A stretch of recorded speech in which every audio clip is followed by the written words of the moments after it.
Hi, everybody. Before we get to another great interview, the Too Opinionated podcast could really use your help. And it's easy, it's free. IMDb, which is the entertainment database, imdb.com, named us a top 100 podcast. We came in at number 82. That's a big deal because there's 15 million podcasts and growing.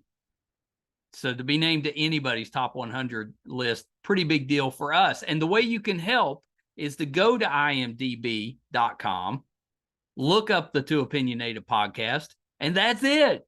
Just bringing our page up. That traffic really helps us out. Our YouTube channel is MeisterCon Pod. All we ask is that you subscribe. It's also free, but that really helps us to attract these amazing guests that we keep bringing on the program. And that's it. 2 easy ways for you to support us, and we would really appreciate the help. Now let's get to that interview.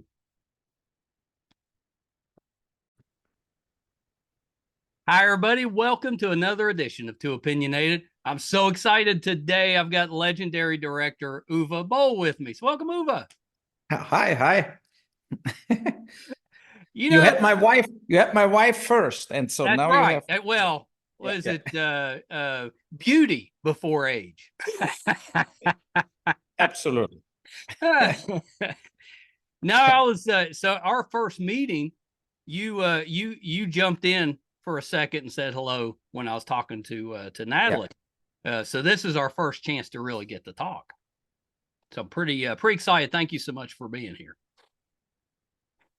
So this is how I usually start the interview. So I'll ask you the same question I ask most people. You know, what got you interested in the entertainment business? That's such a difficult business to go into. Why'd you want to go into that? Yeah, I think I watched too many movies when I was young. So I left being in the movie theater. I left watching films and escaping reality in a way, and I know a lot of people are film geeks too, but they're not necessarily want to work in the industry. But I think I had also some good ideas for stories and stuff. So always my school friends, I told like crazy stories and they liked it. So that was it, And That was maybe enough. Also nothing else really like grabbed me in a way. My father was a chemist, like at Bayer Leverkusen, like the big pharmaceutical, the giant. And I worked 1.5 years as a student in the holidays. Always I worked there, so I know how the chemical industry works and whatever. But it was not even close to be interesting for me. So I just wanted to do Hollywood movies. Yeah. Was were your parents, your dad, were they supportive of you going into to filmmaking, or were they disappointed you didn't follow in your father's footsteps? No, I don't think that they liked the idea because they saw it as too much risk and maybe no money and stuff like this. But they were always supportive. So for example, when I wrote my first scripts, and I know that he had in the office he worked, there was a huge printer, like a huge, and I said, look, I need that script 10 times, So it's 1,000 pages basically. And when I gave him a script the same day, I had 10 copies of it. So he supported where he could, but I mean, they never had any contacts to the film industry, so they could not support me getting into the film industry. But over all the years, they really stayed supportive for everything. And I think in the end, when he saw it's working out, they were very happy. But I was already in a way 32 before I started making some money. So it was a hard, long stretch. That's right. They had to have some patience. Yeah, so, but they saw that I always made money just working normal jobs, like in between, right? So it was not like I was sitting at home and they had to pay everything. So it's like I studied at the university and so on. So I tried to make a living, even if the film industry will not work out. Well, and that's what most parents, our concern as parents is we just want to make sure that you have a backup plan. If your main passion doesn't work out, you still have to make a living. So it sounds like you kind of covered your bases there. Yeah, you know, I'm with my university diploma, I could turn into a teacher, for example, Yeah. for German language and stuff like this. So I would, no matter what, would end up with a job, but I gave it a long time in a way where it's this kind of hit and miss. I did the first film, German Fred movie, where I was 26, and it was a real film, and we brought it to some movie theaters, but it was a cheap film, like Kentucky Fried Movie style, like a comedy. And so it made some money, but it didn't make enough money, but it made enough for us, like my buddy Frank Lustig and me, to believe in we should continue. We should not like just stop it right there and give up, because we sold the DVD rights and the TV rights. So it was not, in a way, a total waste of time to do this film. Well, yeah, and that makes sense. If it had just completely failed and you lost money instead of making anything, would that have made a difference? Would you have said, okay, maybe I better try something else? It's tough to say now, right? I would say I would give it another shot no matter what, but you never know in this situation, you know, like what happened was, when we did the first film, we sold it, and then the UFA, a huge German production and distribution company, they gave us $150,000 for a second film. And that second film was more a political thriller about a guy, Barschel, who died in a hotel room, and nobody knows, was it murder, was it suicide? But that film got major press, but it bombed. And and so the UFA said, oh, sorry, now we're out, like, so we're not giving you more money. And then also my partner and me, Frank Lustig, we said we cannot direct together anymore. We're not the Coen brothers or something. We both have our own ideas. And then he stepped out of the film business in total, like he turned into a film journalist. So, and then that was a time where I felt like that could be the end now, but I applied for like jobs, like to be an assistant of a producer or something like this. And this brought me back in a way, because I got like various jobs in film production companies, just helping out and not directing anything, but working in production. So, and that kept me in a way. Well, and it probably helped too, because any type of job you get in the industry probably helps you with directing, because it teaches you about things maybe you didn't know as much about. Totally. And I learned, I think, more about directing in producing, you know, like this kind of, when you actually produce things and you see other directors, you learn from them, but you learn also what mistakes they do, what is not good for the production in general. And I think that is why I think a lot of my films, in a way, turned in a profit, because I'm the producer director. So I always have that struggle in me, you know. And it's Clint Howard, the brother from Ron Howard. He played in a lot of my films, and he said in an interview, he said, there is always the struggle, director against producer, and in Uwe is the same person both, and the struggle still exists, but the producer wins. So he basically, you know, is, of course, it's tough to hear as a director, because of course you want the creative side winning. But the reality is, film costs a lot of money, and you cannot just throw the money in the garbage. So you need to make the right decisions. And I think in film, different as theater or stuff like this, the producer has to be the strong person with the vision going from A to the finish line. You know, a director, a lot of times, especially now with all the streamers, the director is barely doing anything. They just film 6 shooting days on a TV episode, but the producer is there for 13 episodes, from the planning, the script writing, to the very end when it's airing. And so I think the producer is then the more important person. Yeah, that kind of makes sense, because the scope of what they have to oversee is so much bigger than a director is kind of you know, focused on that immediate, you know, day to day, but it's a short period. Where the producer on a TV show, they're there for the whole season. Yes. Yeah. And that is the thing. It's like, and you need to negotiate all the deals and so on. So yeah. No, yeah, but I mean, that is the thing. It's the business is tough because there are also this kind of dry times where nothing happens and you think what is going on. And I had a big discussion yesterday with a person about what changed now with the streamers, right? Yeah. I think what really changed is that now the streamers almost replaced the Hollywood studios, and they're all driven by AI and attorneys and and algorithms and stuff like this.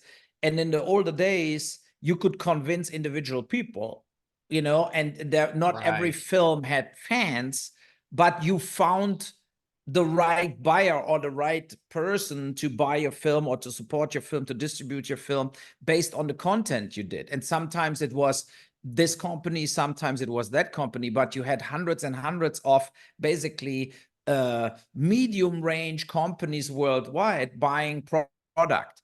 And they are now totally gone. They are like basically because they are only middlemen now. Whatever they buy in Spain or in Portugal or in England, they need to sell to the streamers because they have no other income. So yeah, that's a really good point. I never really thought about that, but it's kind of like Amazon coming in, and then a lot of the retail stores, we don't have them anymore because everybody goes through Amazon now. Kind of the same type of thing. The streamers came in and it kind of eliminated all those individual distributors and stuff. I never really thought of that. It also, the problem I have with the streamers, because some of it's good, it does give you access to content that maybe you don't normally get, but a lot of their stuff is very similar. If you watch one movie on Netflix, you've probably seen most of the movies on Netflix. I mean, they're very similar. And that to me, I want variety. That's what I love about your filmmaking, is that you always have quirky characters like Clint Howard. He's so good at playing just those off-ball weird characters. And you have a good script, and you get good, lead actors that can carry, an action film. And that works for me. I always love that. And I love the fact that a lot of your effects, you do them without using a ton of the digital stuff. And I kind of like that. Yeah, I agree. I'm still a fan of prosthetics and the blood effects, like classical stuff. Me too. And it looks better. Also, I hated that they now, because of the Alec Baldwin situation, that they don't want to use guns for blanks and scripts. We did it thousands and thousands of times, and it's safe. I mean, that it's the thing. It's now because of this one case, because the script, like when it explodes and the blood pack explodes, it looks 10 times better as you do that digital. And you feel also like if you don't have a pang, like basically a bam when you shoot, because it's all electronic, the acting is fake. Yeah. I think if you do a real shootout and the actors have the noise, they feel more, they do it more realistically. If you just have a dummy in your hand and you do, it's like how your face is reacting to it, how your eyes are reacting to it. The audience, I think, sees it, that it's all fake. And so far I use still blanks, I use still scripts, but I heard like I'm trying to do a film in Los Angeles, and they all say, "Oh God, you can't never, you cannot do this, you cannot do that." So that it's another reason to shoot more like off the grid somewhere where you don't have all these limitations. I mean, that's the thing. I like the old-fashioned way where the effects, the stunts, and everything are not digital if it's actually happening on set. Yeah, that makes complete sense to me, because it does look so much more realistic. And the actors, I mean, they're actors, so they're paid to act regardless. But if you give them a situation that seems real, so much easier for them, especially with their facial, kind of interactions, so much easier for them, as opposed to just giving them a toy gun and saying, Yeah. pretend you're shooting, and they can't even hear it do anything. No, and it's like it makes it not believable, because you have the smoke, you have the shell coming out normally in the Right. normal blank guns, and I think yeah, that is stuff what I don't like. Also, what I don't like with all the digital is that now action is totally undoable. You know, the first Fast and the Furious, the first Mission Impossible, James Bond, all that things, Bad Boys, were totally doable with stunt work, like for stuntmen. And now it's like they're all superheroes, because whatever, Vin Diesel can drive a tank in a skyscraper and falls from 30 meters down and has nothing.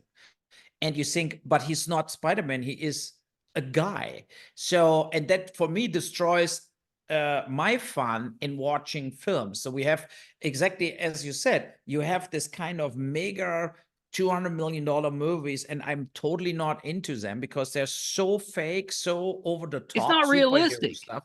I mean, it's not humanly possible to do the things that they're doing. It's one thing if it's supposed to be a superhero, but just a normal guy, to me, that's part of the reason I always liked Westerns, because they seemed more realistic to me, and you didn't have somebody that was doing impossible things. You had people actually reacting how normal humans would react in that situation. Yeah, and then you can identify, and when you have, for example, a shootout like in Heat, what was absolutely amazing, but it was also amazing because it was this kind of totally realistic feeling that this kind of gun exchange gets completely out of control, but in a realistic way, in a way where you think that could actually happen, exactly how I'm watching it now. And now you watch like John Wick and you think, okay, they're shooting from 1 meter away from him, but he's blocking the bullets with his suit, or and John Wick is a human being too. It's not a superhero, and he just has a bulletproof suit, but his face is open, and you think like, so what? Why is that now? John Wick 1 was realistic. The rest was, for me, total over the top, and I hated this. And then you have, as you said, you have the originals from the streamers, and they are so political correct. They're so diverse.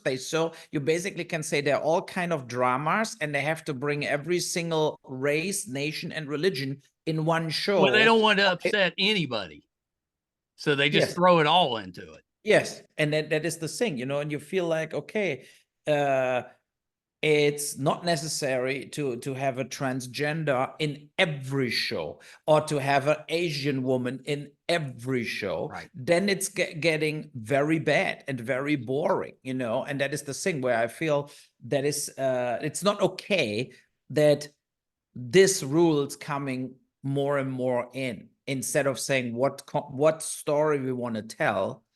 Right. And then you use the people who make sense in that story. Well, that to me, not every story involves every person. If a person fits the story, then put them in there.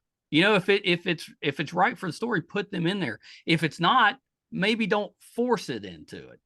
Which is what but they force it into it, right? And a lot of times you feel like that is so out of touch also, because I think the population, whoever is watching it, they're not eager to have that in every show, and I think that they go far over the top. But I know that, for example, on Amazon, you load your stuff into an algorithm, you fill out the form, and then you get points or no points, right? So if you want to do El Dorado again as a Western, you better have one of my favorites. No, it's the thing. Like I love the Western too. I grew up with them because they were like in the German TV when I grew up. A lot, all the John Wayne stuff, Howard Hawks, and so on.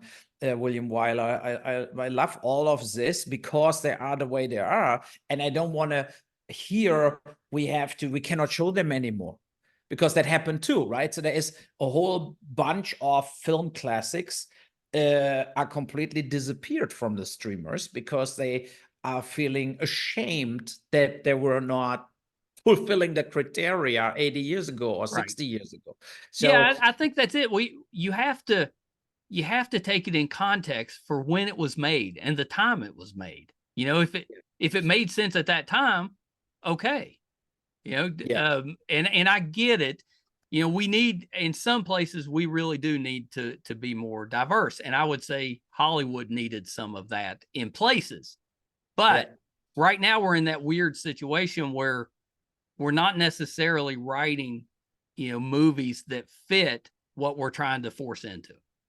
If that No, makes but I think that is, it's a thing, you know, where they go overboard on a absolutely lot of issues we have in German politics and American politics. It's this kind of like, I totally agree that in the silent movies and the time of Hollywood, where like the moguls were Jack Warner, right. whatever, these people, there were women had nothing to say.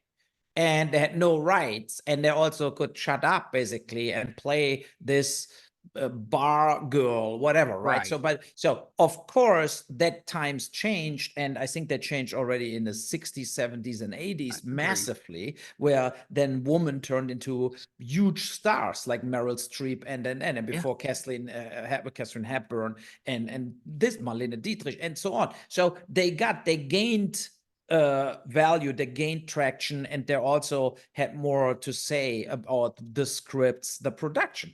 But then the next wave, I think, started like around 10 years ago, where this political correctness train went completely overboard, you know, and now you are a Nazi if you don't have in every show like this type of person, this type of person, this type of person, because they're like, then they're flipping out, why is no native in it?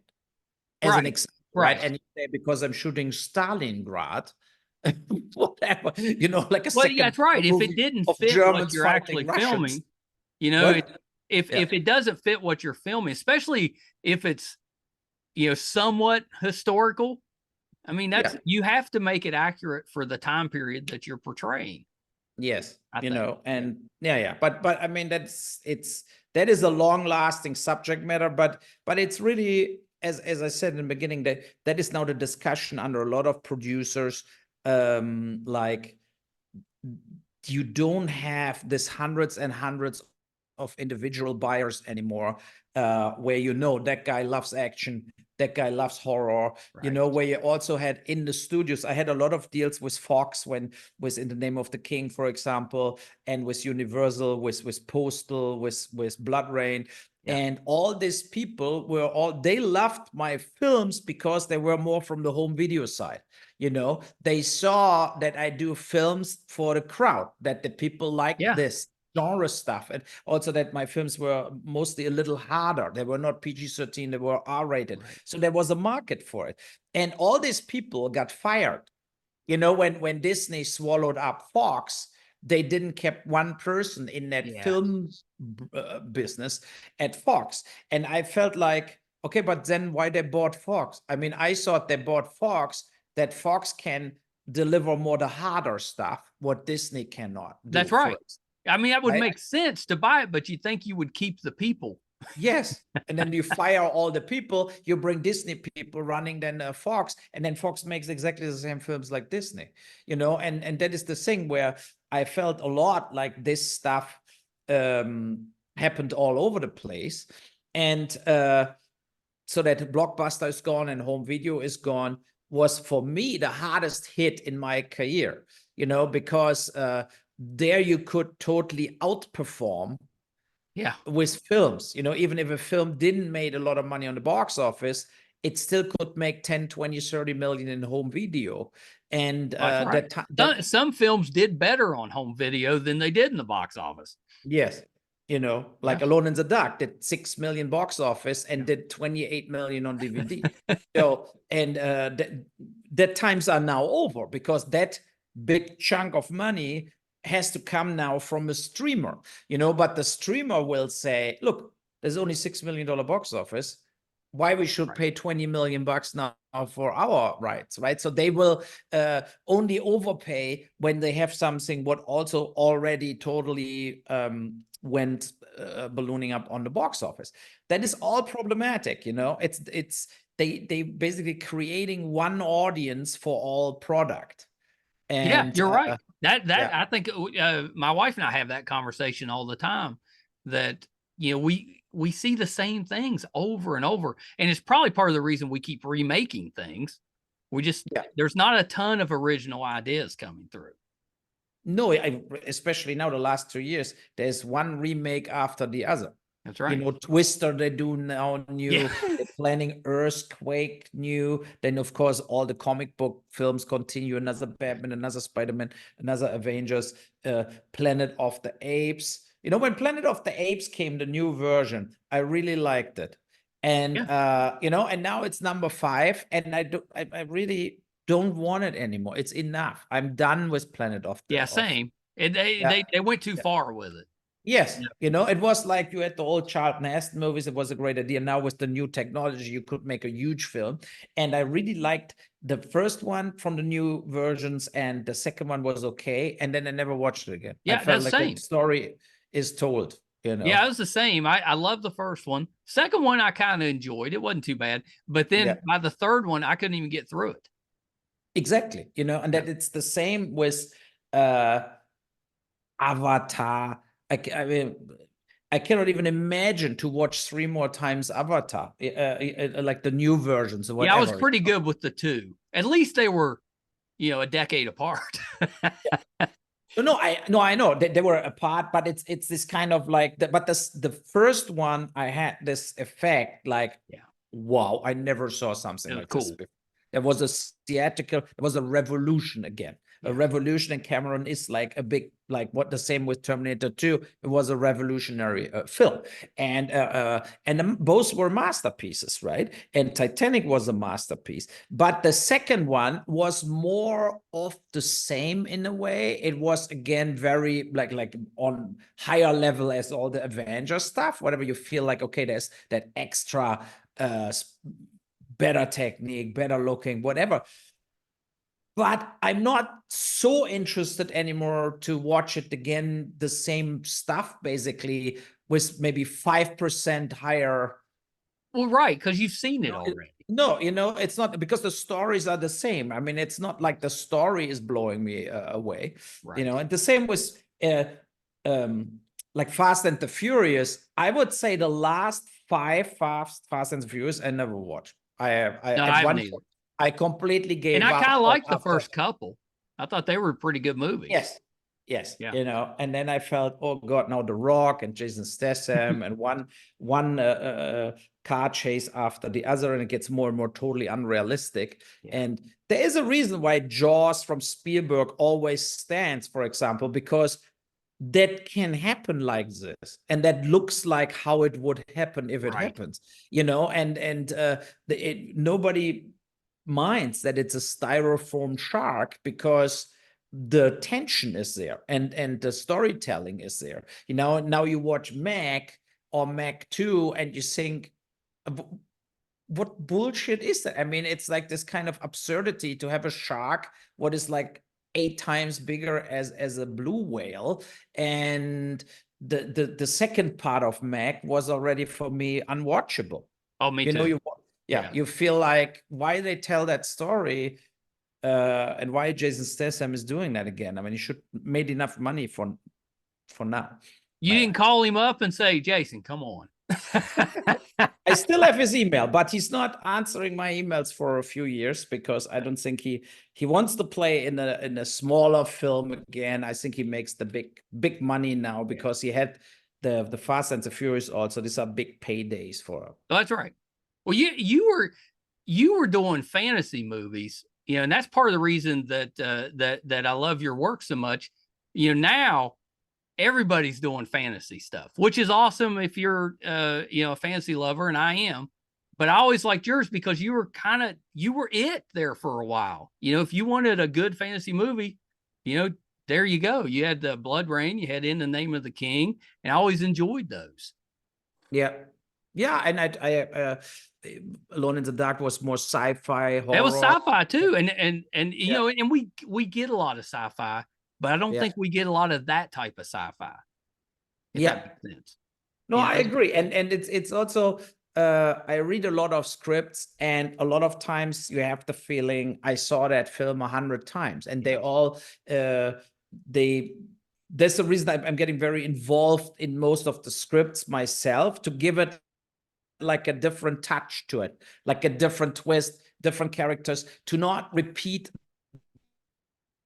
the same thing what other people watched 100 times. And I think that, of course, we cannot like recreate the ball. It is what it is, but I think the nuances make the film better or not, or different, and where you feel like I never saw something like this before, you know. And I always try in the films, like the first shift, the film I shot last year in New York, is a police. It's kind of in a way a police comedy, but then it has very hard action to it.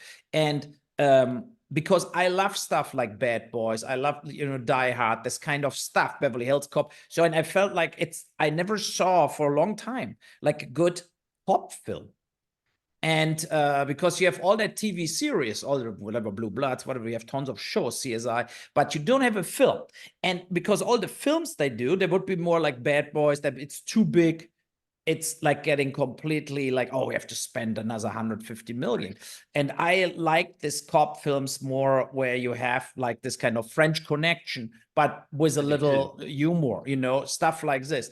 And that is what I tried with First Shift, to have these two partners new working together on the first shift, and you don't have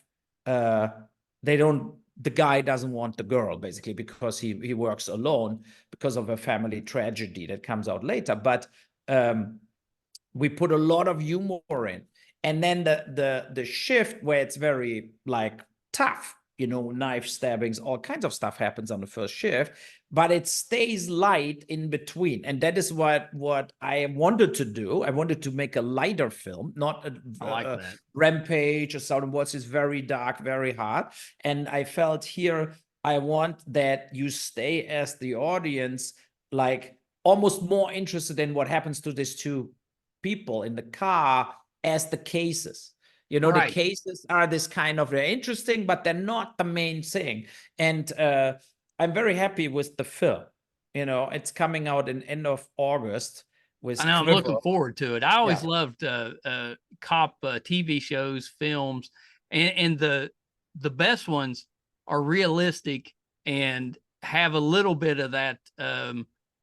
It's kind of like, you know, if you work with somebody kind of steady, you know, you get that kind of working relationship humor that maybe only the two of you really know where it's all coming from. You know, somebody else listening, they may not quite get it, because you're so comfortable with each other. You have that kind of back and forth. And I always love that. You know, the best cop movies, TV shows, I think, have that in there, and it helps you get through the violent stuff. Yes, and it's this exactly also, and I feel also, because then you care about the people more, you know. And we had also a very good actress for the police captain, like the boss from them, and she is very dry humor, and so and that plays very well, you know. And Gino Pesi plays the male guy. He played in Shades of Blue with Jennifer Lopez. He was the state attorney, like the main guy. Yep, I remember. And Kristen Renton from Sons of Anarchy. So she's like a real blonde fireball kind, you know, like she's like full of energy and positive energy. And when I hired her, she started talking to Gino about, they did a lot of WhatsApp calls, basically, where they developed that scenes, you know, that she said, look, I should do yoga. Right. So for example, I have a gluten intolerance, right? And then you have this New Yorker who gives a total shit about this, right? So who like completely like talk to the hand, I need a bagel now. So, and this stuff is worked very well. a few screenings in a German festival we did, and in a German movie theater, and the audience were always like totally into it, because when they laugh loud in the movie theater, then you know you have something. That's right. Where the people like this kind of chemistry. And so that, I mean, that about first shift. But I'm very happy that I did it, and I hope that maybe we can do more parts of it, or maybe this could spin off into a TV show. That we do like 8 episodes after, because this can easily continue. So yeah, I hope it does. Love the good cop stuff. Yeah, bring that. Yeah, and a lot of shows I think are dated. I think like I love cop shows too, but at the CSI and all that stuff, it's kind of a lot of. It's very procedural, and it's I mean, it's a lot of times the story's actually pretty good, but they don't do any character development, and that for me kind of kills it. I love the character development. You want to be invested in the people you're watching, and that's tough to do on the procedurals, I think. Yeah, I agree. They stay steady.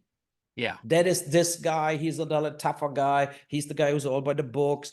Whatever, right? And I like shows where they have a development during the episodes, like episode by episode, and they don't have, maybe they have also an episode where one partner is sick and cannot go, right? Stuff like this. But I like it that it's more like life, like what really it's more realistic. Yes, and that a lot of shows, they don't have that, because they make them in a way that everybody can start watching it any given time. Episode 64, you can start it with episode 64. Yeah, you don't have to know any of the other episodes. Just you can just jump right in. Yeah, no back. I don't like that. I mean, it's fine, and some of those are really well done, but for me, that doesn't work, because I like to know about the characters. That's what makes it real to me. It's when you get invested with the characters. Yes, and I grew up with like Kojak and Petrocelli, then the Streets of San Francisco with Michael Douglas and Karl Malden. That is stuff I grew up with, and they lived these shows. I mean, they looked so much better as the stuff today, because it was really shot 35 millimeter, and they had real actors. Like James Garner. There were real film actors doing that shows then, and Telly Savalas and so on. And that was a different kind of thing. And they had their private lives in a way too in the shows. Like you always saw, like he goes to the father in the retirement home or whatever. You have this kind of backstories, and I really like that. I did too. If someone came up to you and gave you an unlimited budget, what would change? I wouldn't. The way you now your sound is gone. I don't hear you. Is the sound gone? Yeah, you're on mute. No, I'm still good. Can you hear me now? Let me pause. So yeah, we lost sound for a second. I was asking if you had an unlimited budget, would it change a whole lot about how you film, and how would that change? Because the way you film, it kind of lends itself to not those exorbitant crazy budgets, because a lot of that money's spent on special effects, and you don't necessarily need those. Yeah, totally. I agree. It's also now where the cameras we shoot with the Alexa camera, now you barely need light or anything. You can do everything in post-production, that you get it brighter or more sunny, less sunny. That is so much easier now in comparison to the old days where film material was involved. I like to be close to the actors. I like handheld camera or steady cam. I don't like cranes, dolly tracks, and I want to tell the story. And that is the thing. That's one of my biggest directing idols was John Ford, right? And John Ford was straight telling the story. He always said, like, I give a shit about like what technique I have. He said, I have a script. There are people, they go through something. And I tell the story as straight as I can, and and I want that the actors telling the story on screen and I'm in a way, that was my idol, right? So I'm not like Stanley Kubrick, where I need to think about 5.5 years how I do this shot around 3 corners. Everybody has their own talent or their own Right. style, and I know like what I can do is I'm very good with actors, giving them freedom, and and letting them play it natural, like Yeah, I love that. where I say, look, how you would do this now, and it's written this way, but maybe you feel better do the whole scene a little different. And I'm always flexible with that, and that is one of the reasons I think I get always good actors, and they're all happy with me after, because I let them that freedom. When they come back, you use a Yeah. lot of the same actors. They wouldn't be Yes. coming back if they didn't enjoy the way you did it. Yes, and I think that is, as I said, like, I mean, there are directors, they scribble everything, they do storyboards for everything. And I feel, no, let's work with the actors, and let them have the most possible freedom doing it. Of course, if you do a big stunt, or then they have to fit in, and you say, look, we prepped it this way. You cannot like fall to the left, you have to fall to the right, or stuff like this. But when it comes to any acting, drama, or talking, whatever, I think let's do it the way what feels natural, and being with the camera like an invisible observer. Yeah. Like this kind of like just let's see how this plays out if we just film what's going on. Yeah, I agree with that. Well, Uwe, thank you so much. You got to come back. There's so much more to talk about. We'll have to do it again. No, we do it again, and let's do it maybe on around August 30, when first shift is out. Lovely. Because then I can tell also where it is. It's in a few cities in the movie theaters, but then of course it comes on VOD. Yeah, let's do it. I'd love that. Yeah, well, I'll reach back out around that time. That's okay, awesome. very good. Uwe, before I let you go, if someone wants to find out more about what you're working on, where can we find you on social media? So it's Uwe Boll 7 is X or Twitter, and Uwe Boll Films is on Instagram, and I'm also on Facebook still. And I'm the Uwe Boll with the Bush and Bin Laden, because the scene from Postal, where we are all like shaking hands in the Oval I knew Office. what it was from. Yeah. So that is on Facebook. So I always feed the infos there, what's going on, what release dates, or like I hope I get one guy today got it already. The Postal came out in 4K now, new on DVD with Massacre video. So it's I think everywhere. You can order it everywhere. And the guy who got it already, because I didn't get one so far, said it looks absolutely stunning, like the crispness, awesome. How great the film look, because they did really from 35 millimeter. They made a new master, what cost a lot of money, but it I'm excited to see it. I think yes, me too, because it's like it's different, right? So the HD quality we all had, and then came 2K, and now it's 4K. Right. It's different. It looks, films looking different this way, and it's interesting. Yeah, for sure. Okay, Uwe, hold on 1 second. Well, how much fun was that, Uwe Boll? I love that he just says what he thinks, and a lot of us don't do that. And I know sometimes that can rub people the wrong way. I personally find it kind of refreshing, because you know exactly where you stand with Uwe, and kind of, if you're a fan, you get the way that he makes movies. So you going in, you kind of expect a certain experience. That doesn't mean his movies are exactly alike, because they're not. But I think he has a style that's pretty recognizable, and always enjoyed that.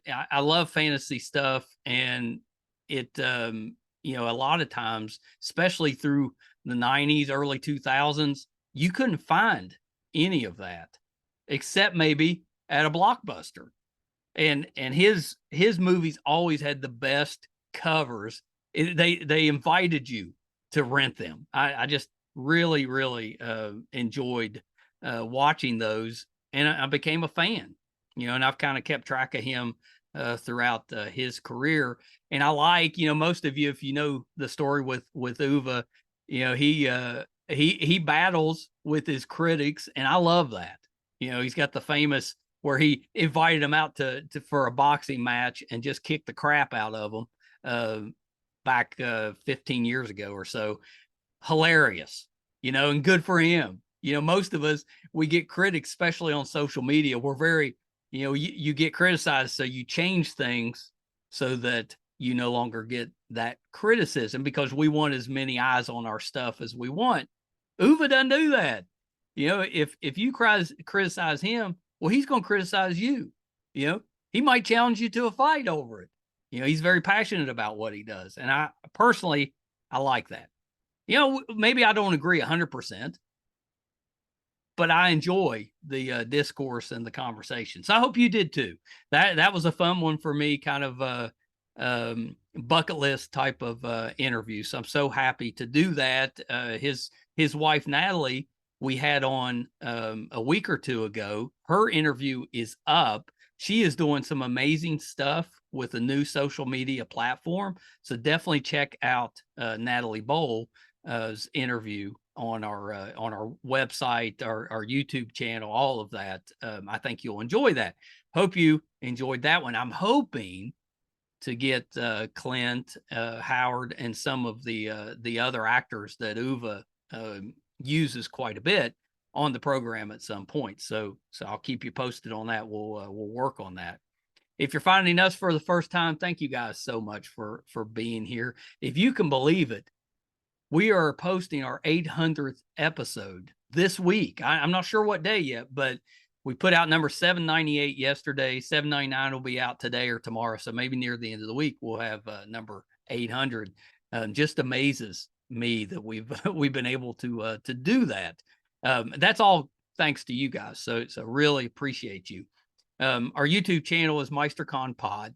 If you go there, please subscribe. It's free. Really helps us out. You know, it helps us to attract all these terrific guests. I would put our guest list up against any other podcast, talk show, anybody. So, you know, please check us out on YouTube. Our website is meistercon.com, and you can find all of our episodes, audio and video versions there. It'll also let you know if we're doing anything in studio, if we're going on location, maybe visiting a convention, anything we have going on, be on the website, meistercon.com. So please check us out there. Thank you guys so much, as always. Until next time. Bye, everybody.